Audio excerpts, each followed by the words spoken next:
What's up, everybody? This is EEPMON, and you are here for episode 2 for the late night channel Eeps. So, today I would like to talk about the time I almost gave up on my art. You heard me right. It's a story, a true story, and I thought that I would share this with you all because I'm sure that we have all been through these sort of scenarios. It was way back in high school. I was at a art school. It's a public school with that involves the visual arts program, and you know how it is. Like there are many students who are doing art, fantastic oil paintings, acrylics. They would draw extremely well. Their pencils, pastels, photography class, you name it. But for me, I wasn't the popular one. I there were much more talented individuals than I was. There were far more. Um, I mean, there was some favoritism, I'd say, but like I and also didn't really blend in well with my peers. I kept to myself, and when you're surrounded by very talented individuals, one can't help that your confidence and your creativity.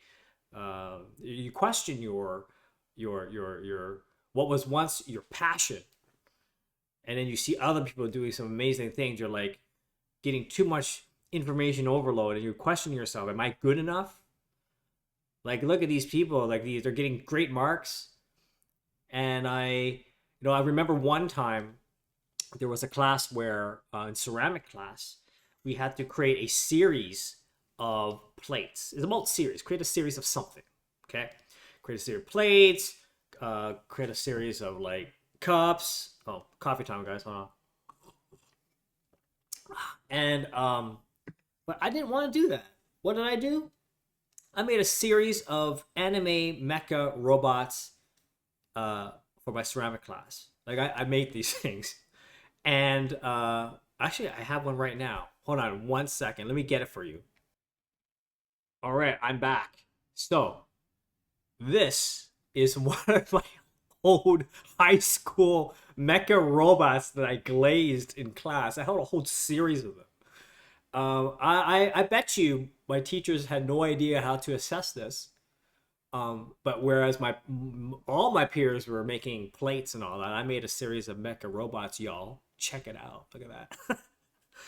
um, I don't know where the rest of them are. I don't know. Does my brother have one? I don't even know. Anyway, so clearly, I don't know. I don't remember what mark I got, but I wasn't chosen to be displayed in the grand exhibition for the whole school to see. I remember at the front entrance, the lobby of the high school, they would have these, plastic acrylic displays, and in there were the series, like the top students series.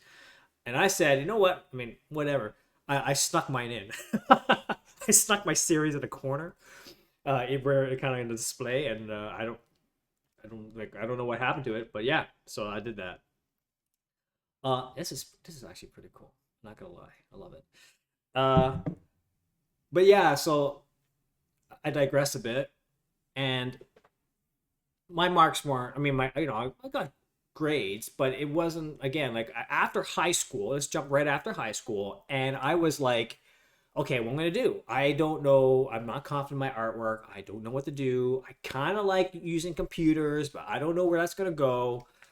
And I applied to many universities in art school universities, and I with my portfolio, which I wasn't confident about, and I was not accepted. None of the schools accepted me.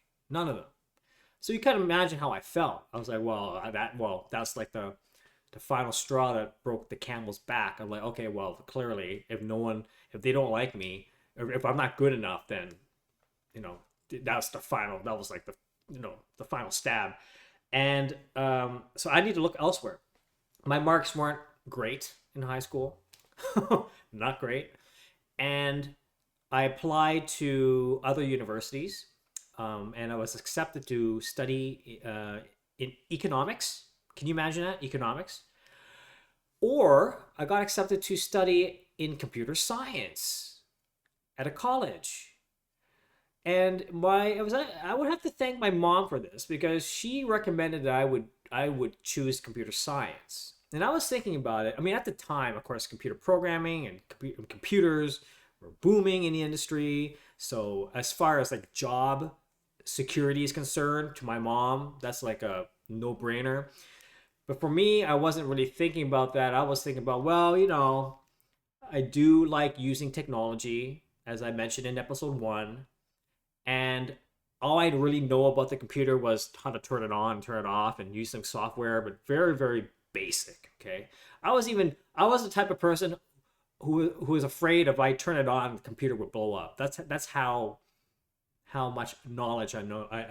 How I assessed a computer back then. So I said, okay, if I have to take computer science, at least I will get an idea in a sense and understand the computer in order to, who knows, where that would come into fruition in my creativity. I did computer science. Long story short, I did art on the side. I used my graphical software programs just for fun as a hobby. Okay, purely hobby, because at that point, I found like maybe art is not going to be my career, you know, and computer science would probably be much more higher chance of securing a job. Um, and then when I was in college, it really whipped me. It whipped me up real good. It disciplined me. Like I had no idea how to program. Okay, I didn't know about like if statements, while like for loops, like switch statements. Why is there a curly brace after an if statement, or what are function calls? I had no idea. I had no idea what I was getting into. Uh, and It really whipped me up. Like it really, I felt like I'm one of these individuals that I'm one of these people. I think that it takes me. I'm a slow learner, but once I learn, and if I make a mistake, like 10 times, that's how I'm gonna learn. It'll take me so many tries until I sear it in my head. Uh, and the computer programming world, the world of programming, really was that. And I remember there was one class that I took was Java programming. And in that course, the assignment was to uh, create a calculator.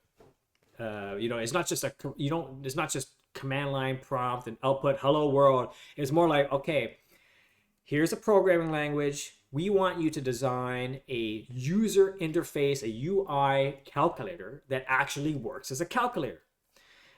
And in by doing that, I was introduced to creating visual elements that actually are interactive.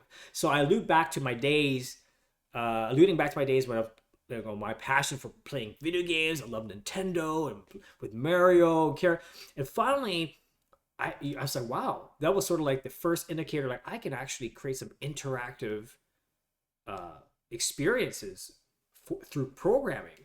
This is interesting. And again, I want to just jump forward more because I don't want to make this be a long video.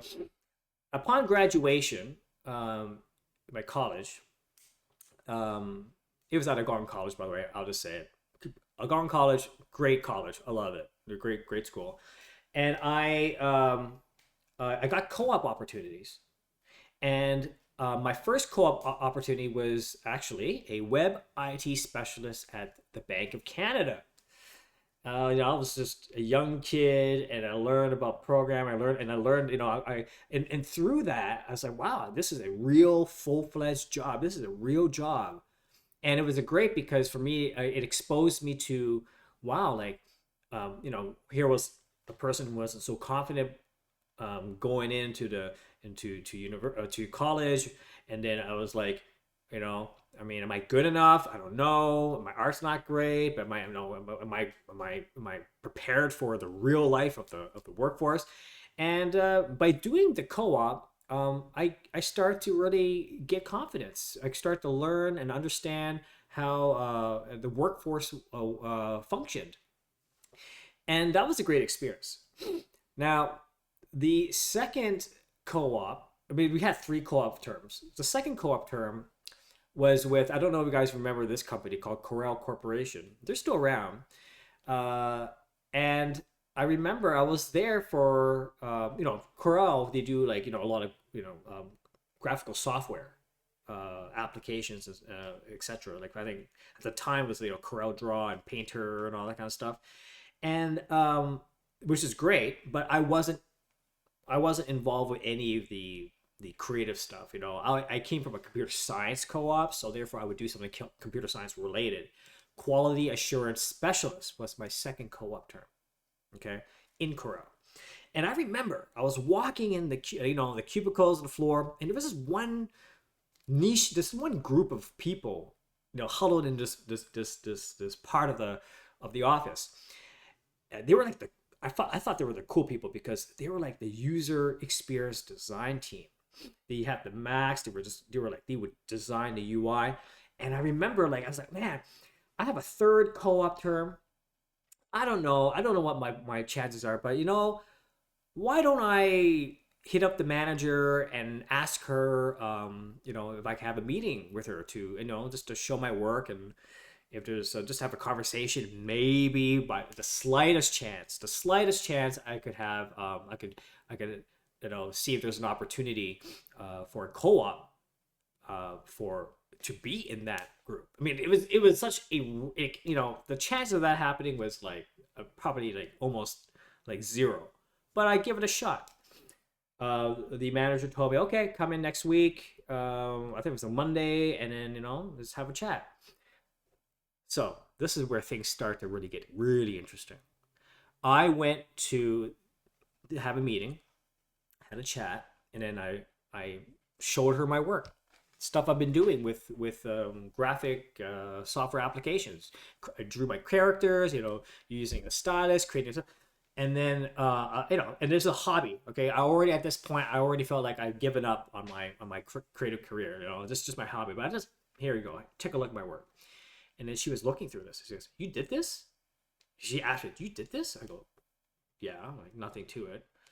She was so impressed that she immediately accepted me to be on my third co-op term. The next term, like the next semester or whatever. And I was totally blown away. I was like, what just happened? Here back in my peers in high school were so talented and so creative, and my work was not in the same level, or how I felt that it was not the same level. And then suddenly I go to a professional work industry, see my work, and completely 180. We're like, wow, this is so amazing. So I was scratching my head, and I was like, Eric, EEPMON, don't you dare. Well, I wasn't EEPMON back then. I was Eric back then. But it was, Eric, don't you dare ever give up on your artwork. And I realized early on that there will be many people, so many people that would praise you, many people that will disappoint you, hate you, dislike your style. Haters gonna hate. I know it sounds cringy, but that's true. Like here I was, I'm just listening to everybody, listening to everyone. But I failed to listen to myself. I didn't listen to, most importantly, I did not listen to myself.